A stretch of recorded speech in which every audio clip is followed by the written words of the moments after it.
So let's get started. So as we get started, want to go over kind of why we're here. So this resident advisory board meeting, we're going to give overviews of updates to our public housing plans, our PHA plans. It'll provide you opportunities to ask questions, make comments on anything that you kind of see and hear. You all have copies of the drafts that we put out of those plans that will be submitted to HUD at a later point in time. And then it's just an opportunity for you as participants, as residents, as community members to provide us feedback. Before we really get into it, just some housekeeping items. I ask that you hold all your questions until the end of the presentation. So, jot those questions down as you go along. Be respectful as we get into kind of the Q&A part of it, or, where you have the opportunity to provide comments. Please do ask questions regarding the topic at hand. That is questions about the plans, about kind of where we are with it, anything related to what we discuss here. And please, any questions about your personal situations, whether, your housing situation, whether it's public housing or with the vouchers.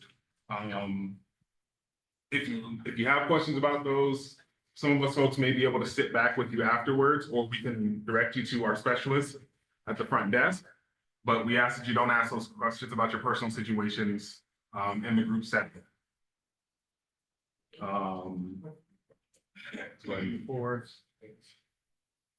right, so let's kind of get into it. So we're going to look at our agency plans, kind of give an overview. I'll give you a brief overview of the housing authority. So we are a consortium, meaning that we administer the Housing Choice Voucher Program we provide the housing program for both Pima County as well as the city of Tucson, and then review some of the changes to those plans as well.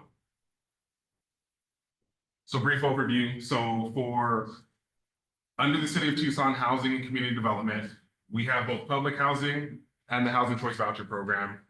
There are about 1,500 units of public housing that we currently have in the portfolio, and just under 5,000 vouchers that are administered under Housing Choice Voucher. And then under Pima County, we have just under 900 vouchers, and then no public housing on that side. So let's get into the agency plan. So we have two plans that we're gonna discuss. The first is our annual plan. So this is the last year of our annual plan for this go around. So with it, there were some revisions to rent determinations, which will be spoken about by Selena in a little bit. There are some updates there. Some new activities that have taken place over the last year or so is there's been some demolition and disposition, and this is all in regards to Tucson House. We have some Tucson House folks in here. Okay, so if you in Tucson House are aware, we're transitioning from public housing into kind of a voucher model there. And so that's the new activity happening there. Associated with that is the conversion of public housing to tenant-based rental assistance, which is voucher-related assistance. And that is directly related to Tucson House as well. And then the last new activity is project-based vouchers, which will be placed there at the Tucson House once that disposition is completed. So that was our annual plan. Brief update. So we just kind of are completing some of those things that have been on the last 5 years. Now we're going into a new cycle, and we are required to complete a new 5-year plan. And these are kind of the topics that we are, those elements of that plan. So we're looking to preserve, increase, and improve affordable housing supply, to fully utilize available housing subsidies to support low-income residents, create administrative efficiencies and improve customer service, improve financial stability of the public housing portfolio, and promote self-sufficiency among public housing and HCV residents. So those are kind of the categories that we are looking at for this next 5-year plan. So the next 5 years, we're hitting on certain items under that topic to ensure that we are providing the the best service that we can to you all and to the community as a whole. So with the annual plan updates as well as the 5-year plan, you guys, like I said, you should have the copies. If you don't have copies, we have some up here at the front that gives the details of what those plans look like. And any items that are kind of listed under there. So please review it, take a look at it. And at any point in time, it's a lot to review, it's a lot to go over. I don't expect you all to have questions now, but at any time in the future, you can always reach out to us as well. And we'll have contact information for how to reach out to us as we go through as we go through the slideshow, so that you're able to reach out to us, ask those questions, get those answers, and make sure you're comfortable with what is involved in those plans. But for now, I'm going to turn it over to Jonathan Delano, who is our asset manager, to speak on the capital fund, which is actually the third plan. I forgot to mention that. It's the third plan involved in our agency plans. Thank you. Good morning. So a little bit about the capital fund plan. This is a HUD administered, or actually a HUD granted grant that we administer here at the PHA. It is for capital improvements of public housing assets. So that's not voucher-based homes. These are assets that are owned by the PHA, so multifamily houses and single-family residences. These are typically large-scale capital improvement projects. They might be to replace parking lots, roofs, AC conversions is a big step. We just did a fourplex that we converted, completely remodeled and got online. So our push for the next couple of years is to get more and more of our offline properties online that are in need of heavy restoration or renovation. That's when these funds will be invested. It also will go towards some of the larger projects here in town. Craycroft Towers is going to be doing some refurbishments, their cooling systems, roofings, things of that nature. So this is primarily a large grant that's going to help with just overall capital improvements of the assets themselves, in which case we will maybe be in the way of maybe some system failure, things like that.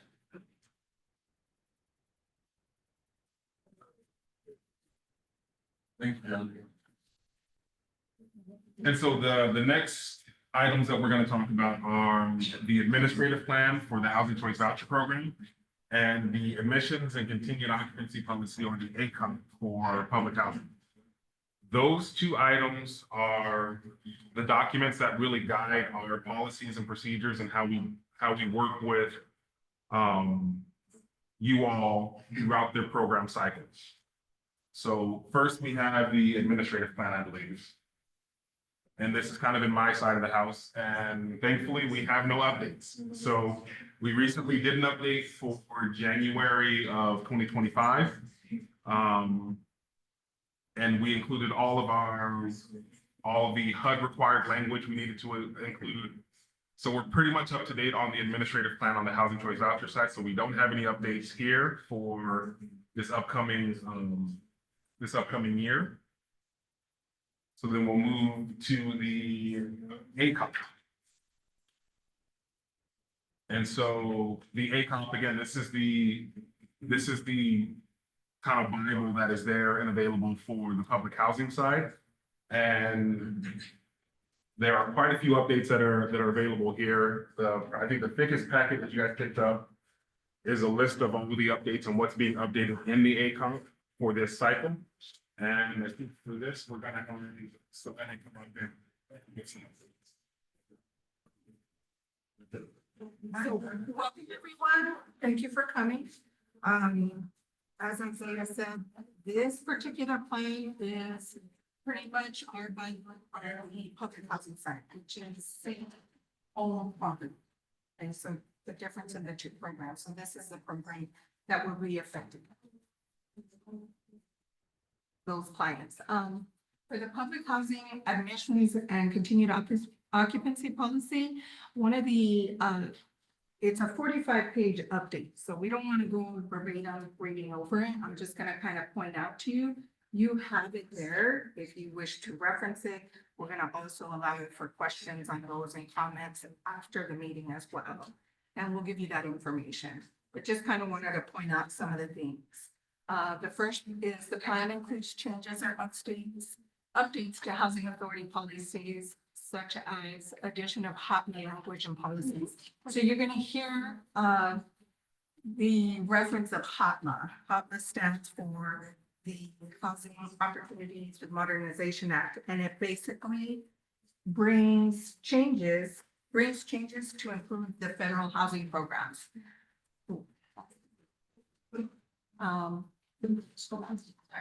That's it. The next item is the update to the occupancy standard.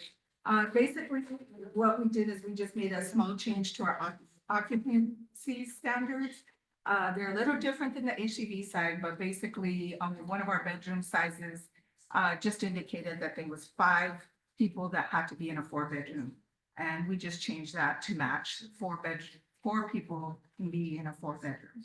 So a little bit different on the public housing side with our occupancy standards. Updates to the income and rent determination. Basically, what HUD has said, back to the word HOTMA, is we've included chapters 6 and 9 have additional chapters in them because it is pre-HOTMA implementation. And what that means is it's going to make things easier for clients on our side for streamlining, right? It's going to be like right now they have to go by future income to determine the rent. This is going to change things where it's going to determine the rent for past. Your income in the past will then determine the rent in the future.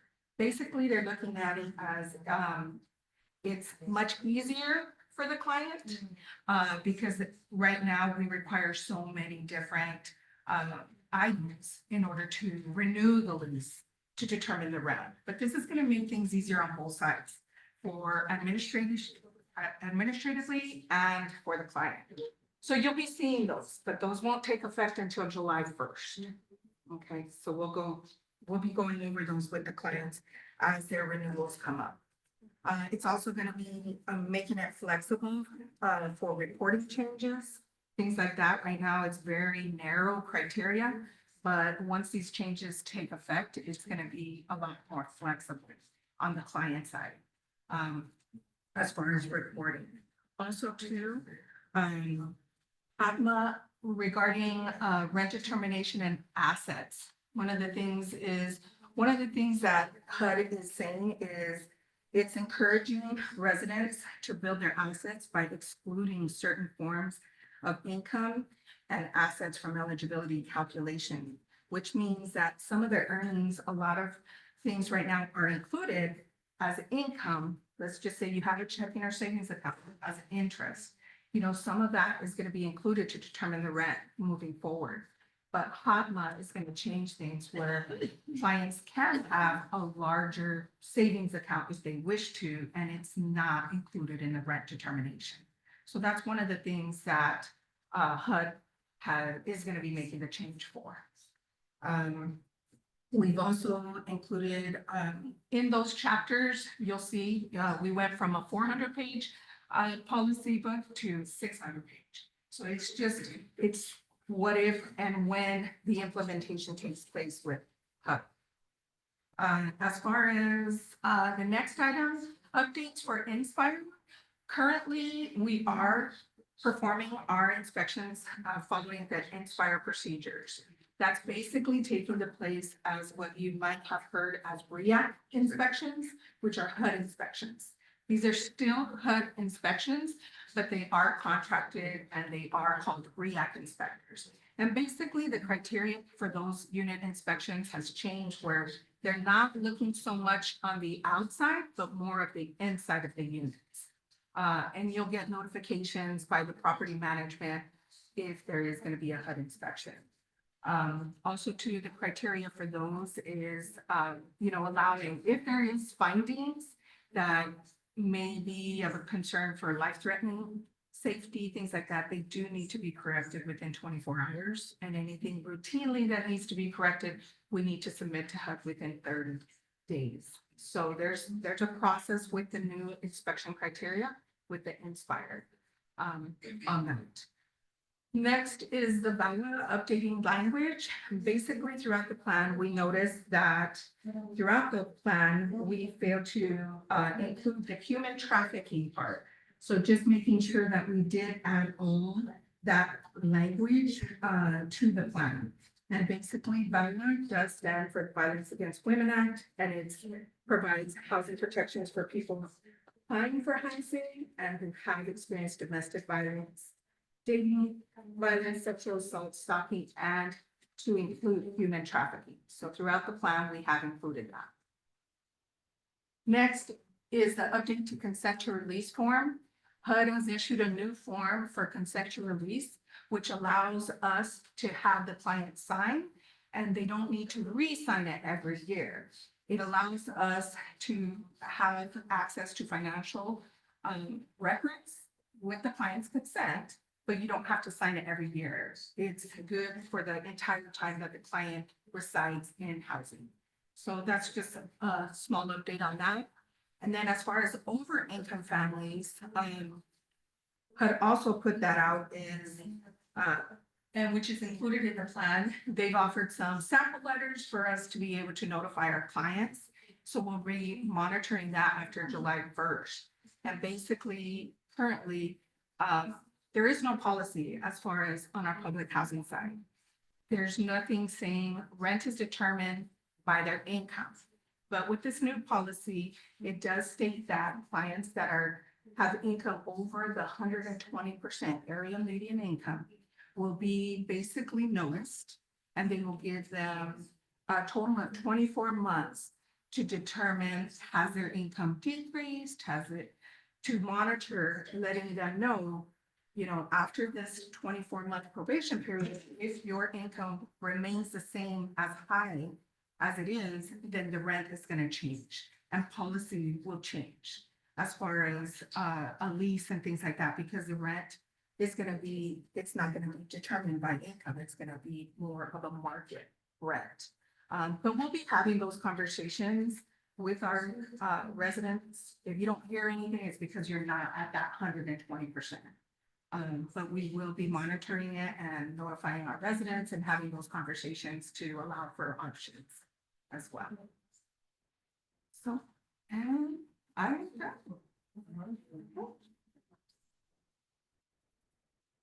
Thank you for that.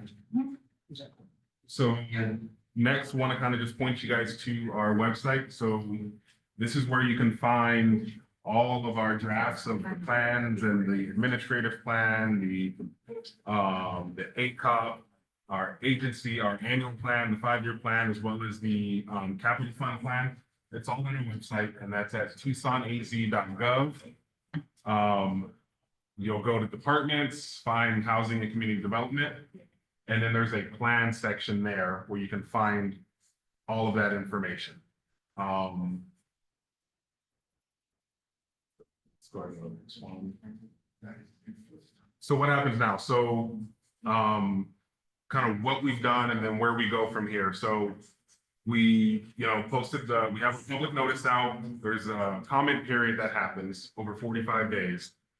And then that kind of brings us here to this resident advisory board or RAB meeting to kind of get comments from those participants, those that are kind of involved, right?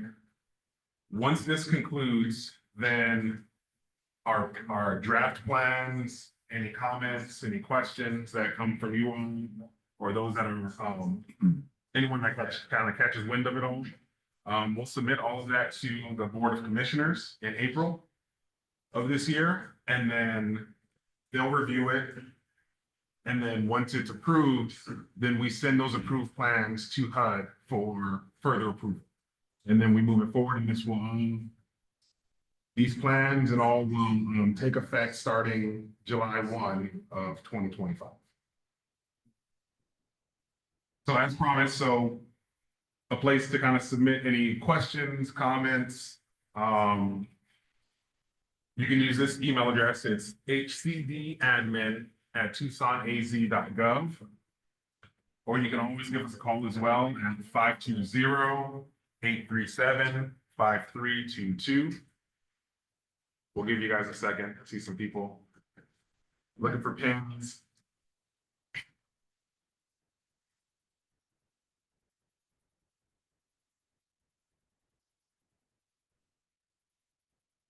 Give me just a second so people can get it written down.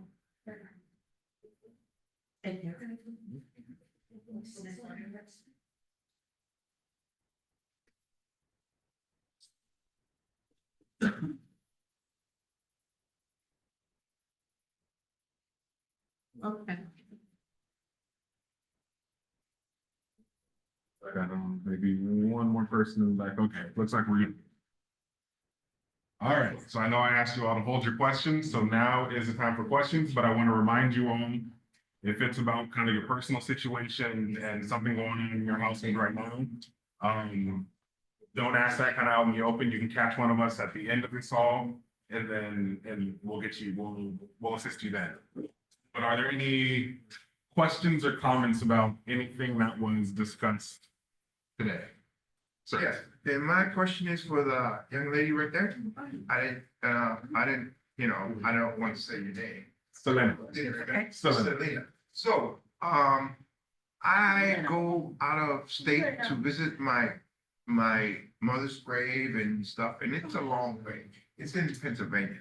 And I don't have the opportunity or the funds to go back and forth. So when I go over there, I stay for a bit. So when my housing inspection comes up, I talked to my property manager. They said that they are not notified that there's going to be an inspection in my unit, that it's up to me to get the letter and be there waiting for the inspection person to come. So is the letter going to go to both myself and my property manager, or just to me? I heard you touch on that, so that's why I asked you. So is this a situation with the voucher or? No, just my inspection, my yearly inspection. So generally speaking, so if you have an inspection, notice is gonna go out to the landlord as well as to the participant. And you don't always have to be present, but you wanna communicate with your landlord to let them know that they have permission to enter and that they can conduct the inspection. Yes, sir, but when I have asked questions on this before at the window across whatever the office, and they said, it's up to me. And then I went in and I asked my property manager, which is not strictly knowledgeable, she's just brand new. He said, no, we're not notified that they're gonna come into your unit, because they're not there in that office all the time, because they have two offices that they run two different complexes. Yeah, so we can discuss it afterwards, and I can give you Yeah, I'm some just, some ways to go about it. Yeah, I'm just asking, it's nothing personal, just. I know, well, we can, after this, we can discuss it before you head out, and then I'll give you some pointers on how to handle it. Okay, thank you. Thank you, ma'am. Yeah, nice. Any other? What was that? Oh, I thought you had a question.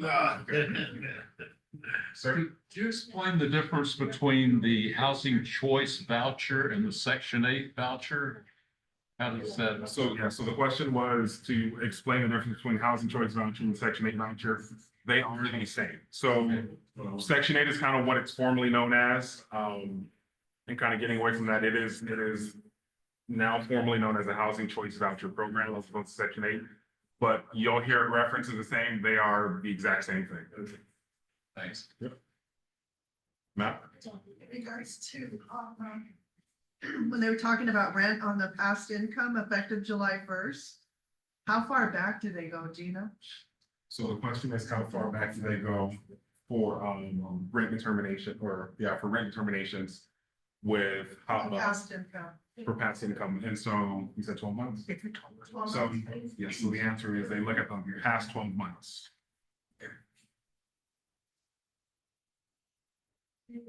Section 8 housing. And, being charged an extra utility fee. And it's getting to the point that it's almost over half the amount of my rent. And I'm wondering, are they allowed to do that? Because they're charging some kind of utility, everything. You seem to have a water problem. I got like a $35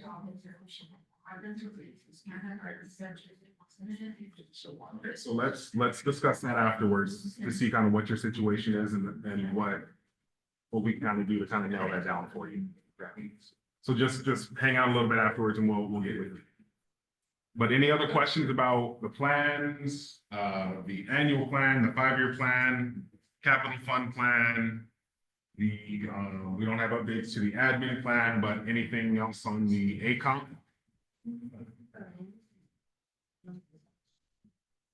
Seeing and hearing none, I'm gonna close out the meeting. Oh, we got one. In regards to the new political government people that just came in, Yes, the new administration, yes. how is that gonna affect? So, Have you heard anything So- yet about so like this- firing people and stuff? yeah, so the question is, how does the new administration coming in affect anything? There have been a number of changes that have come down, and a lot of them are still kind of pending changes. So we are currently monitoring everything that's going on to see if, right now, kind of with public housing and the Housing Choice Voucher Program, we are business as usual and we will continue as so. And if any updates come through that do affect the programs or you all that participate in those programs, we will inform you guys immediately. I have something on that note. There's, scuttlebutt going around that the current administration is cutting these vouchers and cutting these programs. I am a senior, which is, I'm glad they'll make it. So I've been on this program for a number of years. Okay, so it's questions like what this young lady said, that Donald Trump is kicking people off. If you've been on so many years, you need to have your act together. We are no longer gonna fund you and help you and this and that. So is this scenario true or is just mouth coming from here, words coming from there? I see it on social media. Oh, well, you've been on the program for 8 years. You ain't got yourself together, so you need to find another way. Is this gonna come about? Yeah, so, the comment was kind of around a lot of the news you hear around the programs and potential cuts and all that. As of right now, for public housing, housing choice voucher, there are no cuts. Where things actually stand is we are still waiting on Congress to approve a budget for the next fiscal year. This is usually what happens where if they can't come to an agreement, then it kind of gets extended out. We're waiting on that to kind of see where those budgets are. But as of right now, no, there are no cuts. Like I said, it's business as usual right now. So there's no need for concern on that. Okay, because if, I'm just speculating if this, whatever act or whatever 2025 or whatever they're calling it, it's gonna affect a lot of people like me who can't afford these skyrocketing, housing costs. You know what I mean? I know you guys are on top of it, but it trickles down from the, the White House to my house. Right. You know what I mean? And if this changes, it's gonna basically put me on the street and a lot of other Americans who, Yeah, so not violated the so on that note, I will program. say, as things happen, as things kind of transpire, we will be sure to inform all of our participants, whether it's in public housing or on the voucher program, if there are things that come through that will affect us, positive or not, we're gonna let you all know and prepare for those things. So but at the time, there's nothing to be worried about. Like I said, it's business as usual, and we are fortunately in a good place. Okay, thank you. Yeah, that's saying, like he was saying, with that situation, they only can be only for 2 years. So none of that is true right now. Like I said, the way the program has been running is the way we will continue to run it for now. Okay, okay. That's a good point. Yeah. Any other questions about the plans at all? In the back? How about families that are willing to, improve and like buy their own home and they're on, Section 8 and you guys have a program that helps them to make their way? So it wasn't in all of this, but I will speak on that a little bit. So for the Housing Choice Voucher Program, there is a home ownership program and we are kind of revamping that and moving forward with that. So if you have questions about it, you can kind of sit back afterwards and we can kind of discuss or even get you in contact, let you know who to contact here at the Housing Authority to discuss what those options are and how to qualify for it and how to go about it. Thank you for that question. Anything else about the plans? Are there any online? They're more personal, so we're answering. Okay, okay. All right, so with that, we will conclude the resident advisory board meeting. Want to thank you all for coming out, spending time and listening to us talk. I know it's a lot of information.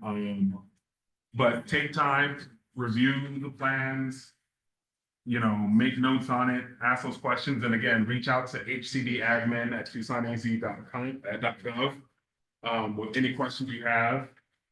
And again, we'll leave this up here, so if you didn't get it down, make sure you get it down before you leave.